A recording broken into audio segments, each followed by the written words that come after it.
Please welcome Christopher Campbell, Chief Strategist at Kroll, and Glenn Nye, President and CEO at the Center for the Study of the Presidency and Congress.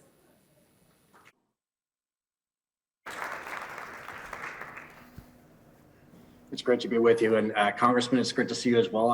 Unfortunately, I can't be there in person, but it's great to see that you're there. Just as a brief introduction, although he needs not one, Congressman Nye obviously was a congressman from the great Commonwealth of Virginia, known as a real bipartisan lawmaker, and someone who's has done a lot in cybersecurity.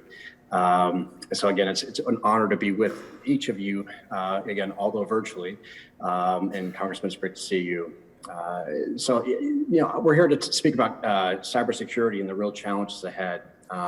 We're in a very unique time in history where we have a president of the United States who recently came out and publicly said that we expect to see cybersecurity attacks from a nation state here at home, and urged the private sector to do more, spend more money, and to be more thoughtful about this, because the government just can't and won't be able to protect much of our nation's private sector companies. I'd love to get your thoughts on that and kind of what the future is, how we got here, and perhaps what more should policymakers and then those in the private sector be doing to be able to make ourselves more resilient and to be more mindful of the challenges ahead. Yeah, well, thank you so much, Chris. It's an honor to share this virtual stage with you and to be able to discuss an important topic. And I want to thank Matt Swift and Concordia for putting this on the agenda, and also thank Nate Morris for providing the impetus to have this conference held here in Kentucky in the heartland.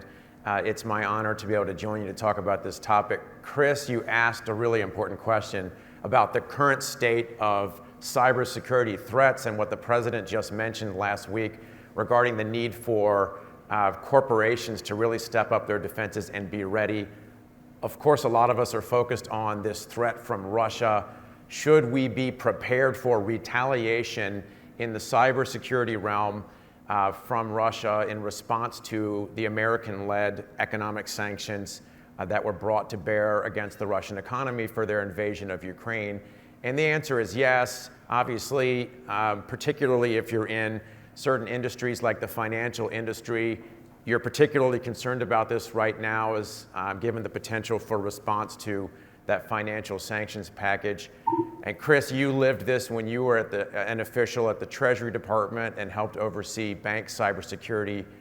It's a big issue for them, though the issue is not really new, and it's not just Russia.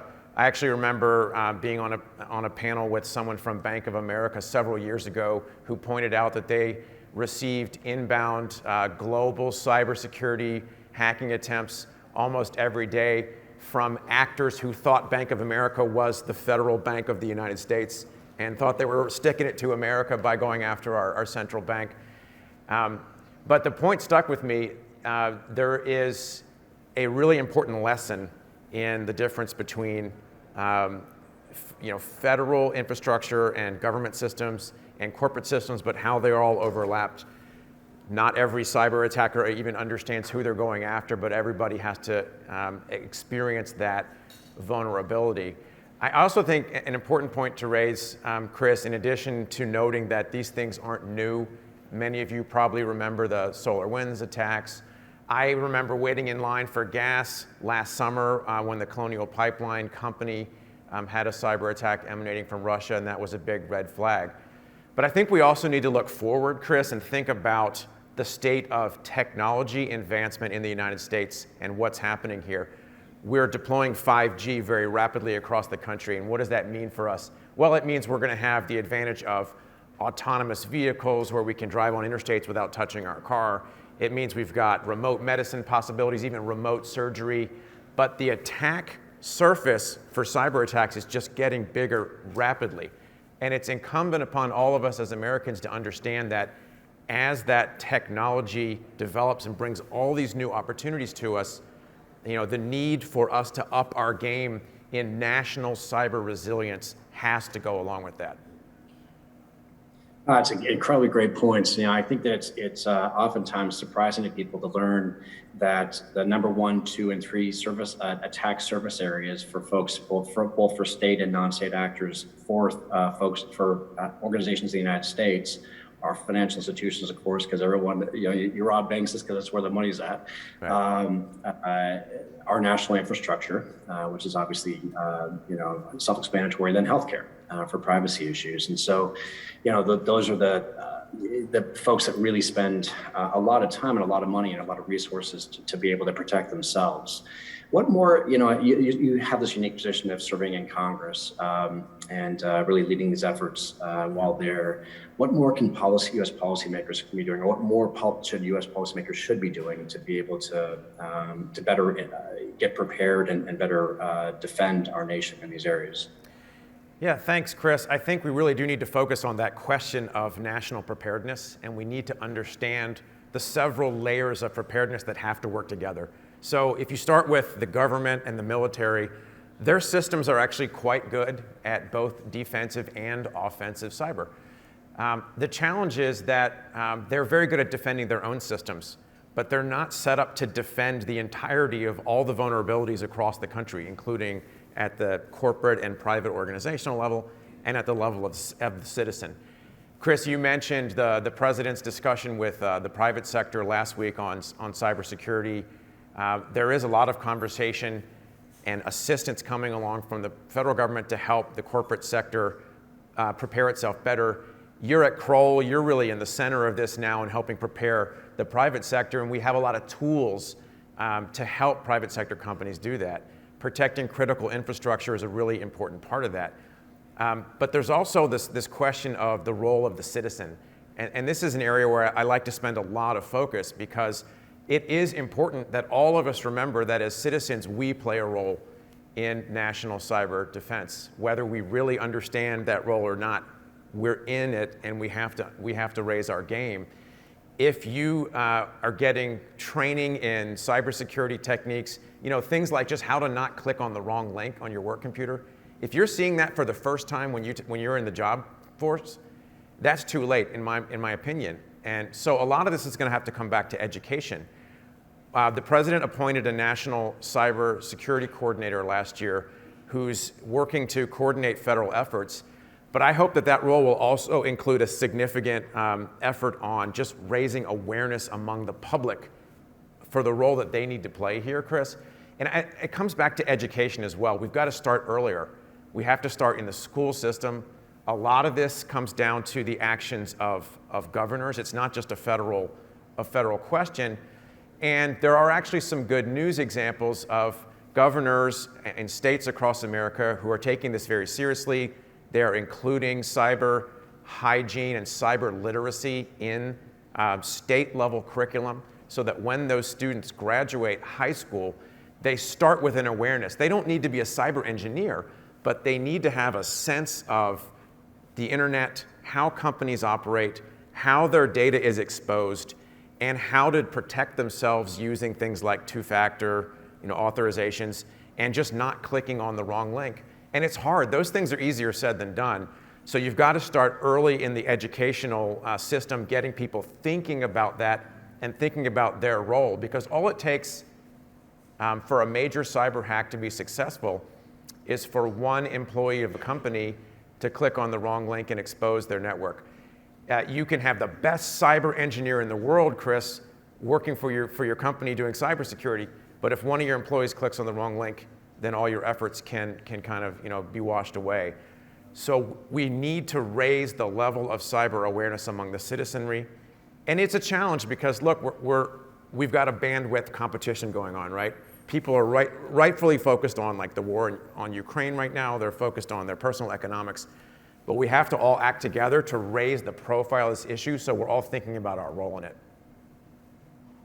Yeah, those are incredibly great points. And it begs the question, how best can we as a citizenry and how best can the government and having been now both former government officials, what more can the government be doing to raise awareness without obviously causing panic, but recognizing the significant and real threat that's coming, has been coming, and is going to probably accelerate now against our U.S. services, against our U.S. companies and the like. And so I guess it's incumbent upon all of us. As you mentioned, Kroll, where I work today, does a lot of cybersecurity protection and it's a great deal of our business.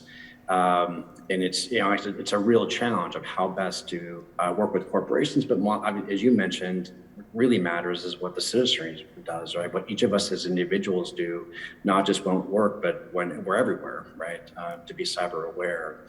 And I guess, what do you think, again, is the future of this sector and the space? What should we be most concerned about? What we should be thinking about most as we look forward in the next several years, maybe even several months, candidly, of what's to come, and your best advice on the best ways to get prepared for that.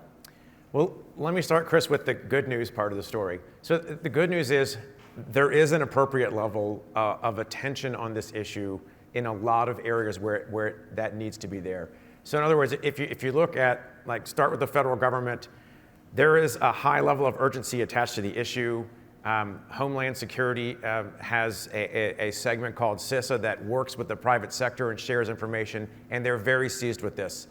There's also another kind of good news item in Washington, in a town that rightfully has the reputation of being kind of overly partisan and to the point of dysfunction.